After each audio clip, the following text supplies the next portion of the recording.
The movie begins with Mark, a middle-aged man, waking up to an unusual morning. As he freshens up, he discovers the eerie absence of water and electricity in his apartment. Despite this, Mark perseveres and prepares for work. However, his plans are thwarted when he finds the main door firmly locked, and to add to the mystery, he loses phone network connectivity. Undeterred, Mark attempts to open the sealed door, only to discover it has been shot with a sealant from the outside. Distraught, he seeks solace at the window for fresh air, but even this escape route is sealed shut. In the neighboring building, he observes others desperately seeking help, and hazmat-suited figures roaming around, indifferent to the plight. Frustrated and determined, Mark resorts to using a hammer to break free, but his efforts result in a painful injury. The unfolding events set the stage for a mysterious tale of confinement, as Mark grapples with the unknown forces that have sealed off his world, leaving him to confront a reality that seems increasingly surreal and ominous. As Mark grapples with his confined reality, a sudden disruption occurs as Sergei, an assertive and hot-tempered young boy,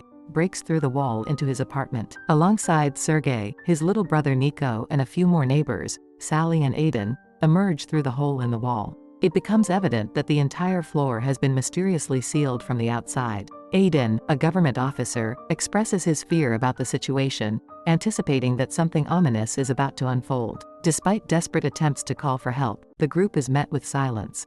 An unexpected intercom announcement further deepens their anxiety, as a voice reassures them of medical staff attempting to take control.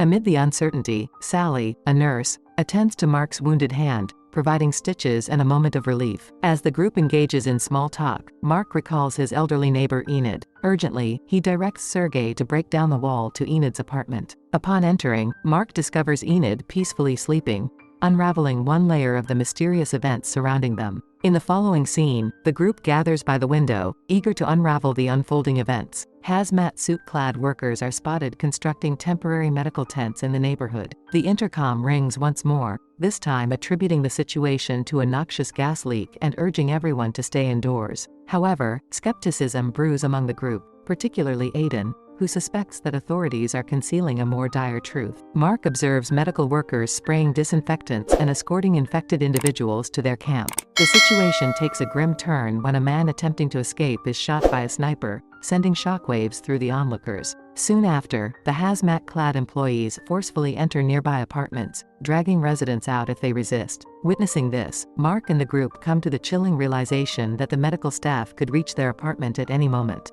Fueled by a shared determination to escape, they begin brainstorming ideas to break the door and defy the ominous protocols, plunging into a perilous struggle for truth and freedom. After much deliberation, Mark recalls having corrosive chemicals in his apartment that could potentially dissolve the sealant and free them from captivity. The group immediately springs into action, searching for the chemicals. Once located, Mark combines them to create a mixture, which he then pours into the bottom of the main door. Miraculously, the plan succeeds. The sealant loosens, and with a collective effort, the group manages to push the door open. Empowered by their newfound freedom, the group begins formulating a plan for a safe escape, acutely aware of the lurking snipers atop the building. However, their discussions come to an abrupt halt when Enid realizes that Nicu, Sergei's little brother, is missing. Concerned for the boy's safety, the group abandons their escape plan and shifts their focus to locating Nicu, realizing that their journey to safety is fraught with unexpected challenges and dangers. Amid the chaos, a terrified Nicu navigates through the air vent, descending to another floor. There, he witnesses hazmat-clad staff persuading a woman to accompany them. Injecting her with a sedative,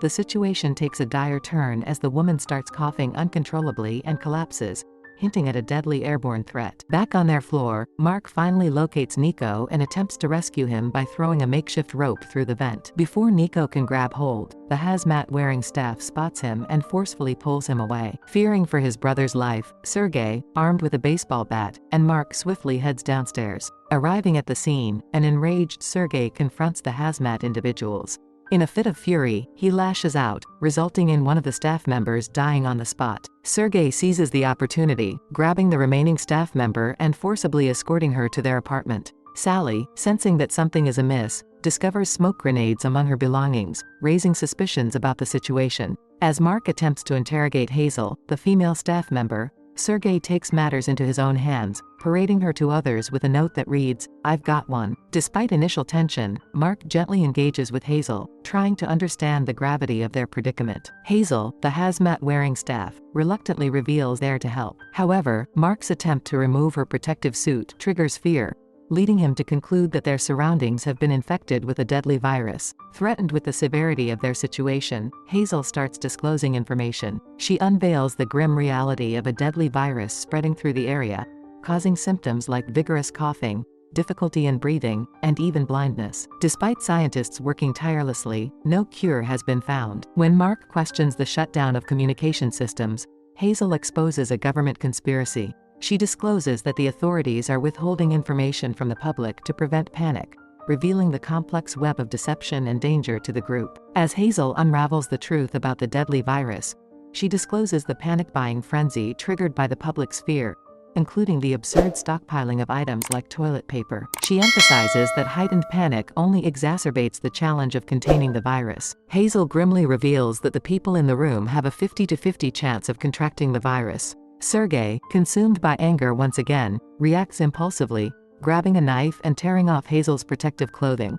In a desperate attempt to protect herself, Hazel reaches for an injection, but Sergei confiscates it, leaving the group in shock. Hazel, now exposed and vulnerable, admits that the vaccine is still in its testing phase, with no guarantee of efficacy. She advises the group to stay indoors until authorities can manage the situation. However, as the group discusses their escape plan later that night, Hazel attempts to flee. Sergei, driven by fear and frustration, pins her to the ground and begins to unleash his anger through physical violence. Amidst the chaos, Mark attempts to intervene and stop Sergei's violent outburst, but his efforts only attract the wrath of Sergei. The commotion reaches a disturbing climax when, inadvertently, Sergei slaps Nicu, leaving the young boy in tears. The group then becomes aware of an angry mob approaching their building, seeking answers from Hazel about the present condition. Hazel, now scared and alone, urges the group to keep the mob at bay, fearing that they might be infected with the virus. Alarmed, the group hastily barricades the entrance with a heavy object. As the mob arrives, banging on the door, Sally tries to calm them down but gets injured by a broken piece of glass. With time running out, Sergei throws a smoke bomb at the angry people and rushes Sally to their apartment. Tragically, it is too late, and Sally has lost a significant amount of blood. Despite Hazel's efforts to save her, Sally succumbs to her injuries. Aiden, devastated by the loss, breaks down and retreats to another room. In the aftermath, the group wraps Sally's body with a piece of cloth. In a somber scene, they search for Aiden but find no trace of him. As the desperate situation intensifies, Aiden, grief-stricken by Sally's demise, makes a perilous escape from the apartment, donning Hazel's hazmat suit. However, upon reaching outside, he is mistaken for medical staff by other residents. The situation quickly spirals out of control as they harass him for vaccines, leading to a violent confrontation. A warning shot from the sniper momentarily disperses the crowd, but Aiden's fate takes a tragic turn when he is identified as an infected patient and shot to death.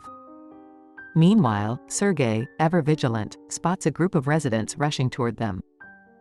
Urging the remaining group to leave the room, he is met with resistance from Mark, who is determined not to leave Hazel alone.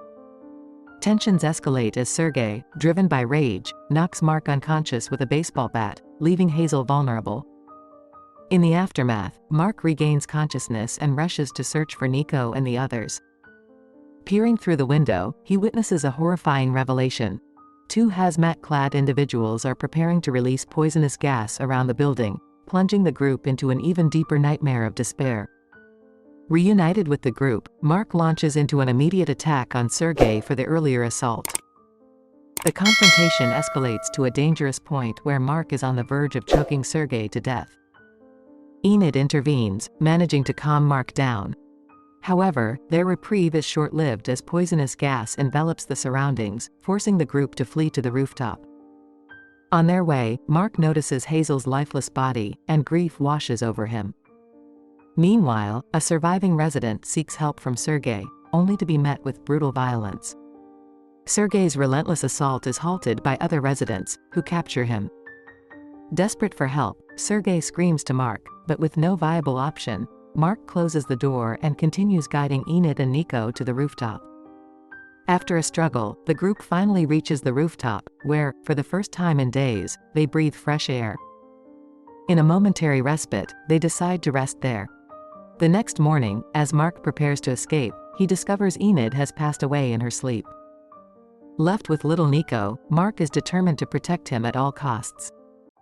Aware of the harsh reality, Mark encourages the boy to close his eyes and pretend they are playing a game, shielding him from the grim circumstances surrounding them. Carrying Nicu on his back, Mark navigates through the desolation, encountering lifeless bodies along the way. Despite the heart-wrenching scenes, Mark remains determined, and their perseverance is rewarded as they successfully escape the building. However, the outside world proves equally desolate, with no signs of life, even at the contamination camps. A chilling announcement echoes, urging people to stay indoors, and threatening apprehension for anyone outside without proper authorization. Faced with this grim reality, Mark dons a hazmat suit to navigate the deserted area with Nicu, hoping to avoid the fate that befell Aiden. Their attempt at stealth is short-lived, as they are confronted by a grief-stricken man from an adjacent building. Mistaking Mark for medical personnel, the man, fueled by anguish and desperation, recounts his tragic losses and points a sharp piece of glass at Nicu. Mark, in a futile effort to convey his civilian status, grapples with the harsh realization that hazmat suits, meant for protection, have become symbols of mistrust and potential harm in the desperate struggle for survival. In a cruel twist of fate, Nicu manages to escape from the desperate assailant, but Mark is not as fortunate. Stabbed in the stomach and fatally wounded, Mark, with Nicu's help, struggles to walk away slowly. The assailant, realizing his mistake, is left haunted by the consequences of his desperate actions. Eventually reaching a nearby park, Mark, now critically injured, sits on a swing. Aware of his impending demise, he hands Nicu his cell phone and instructs him to make a call when he gets service. Nicu, oblivious to the severity of Mark's condition, tries to rally him, but Mark pretends to be merely tired, assuring Nicu that he will join him shortly after taking a nap. Unaware that Mark is succumbing to his injuries, Nicu continues on his way. In the last moments, Mark passes away, leaving Nicu to face an uncertain fate. The movie concludes as Nicu, captured by hazmat-wearing staff, wakes up among other children his age. One of the staff assures him that everything will be fine, and the film ends with Nicu contemplating whether to make a call, marking the bittersweet conclusion to a heart-wrenching journey of loss and fading hope.